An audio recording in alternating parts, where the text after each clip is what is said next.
Bangla cinema জগতে আবারও একটা খারাপ খবর। মারা গেলেন মুনমুন সেনের স্বামী ভরত দেব বর্মা।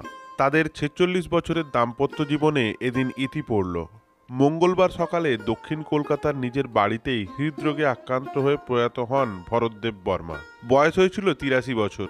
এদিন সকালে শরীরে অস্বস্তি বোধ করেন ভরতবাবু। দ্রুত খবর যায় ঢাকুরিয়ার বেসরকারি হাসপাতালে। সেখান থেকে অ্যাম্বুলেন্স আসার আগেই সব শেষ। বাবাকে হারালেন মুনমুন সেনের দুই কন্যা রিয়া ও রাইমা সেন।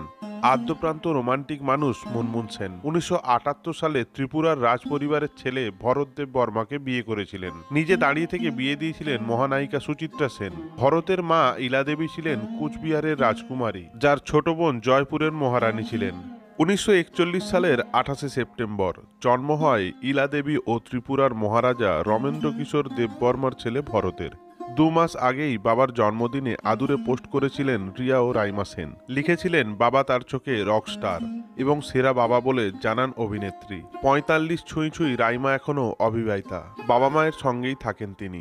১৯৭৮ সালের ২৪শে ফেব্রুয়ারি সাত পাকে বাঁধা পড়েছিলেন মুনমুন সেন ও ভরতদেব বর্মা। তারপর থেকেই দুই মেয়েকে নিয়ে সুখী বিবাহিত জীবন কাটিয়েছেন দুজনে। ৪৬ বছরের দাম্পত্য জীবন আজ ভেঙে গেল।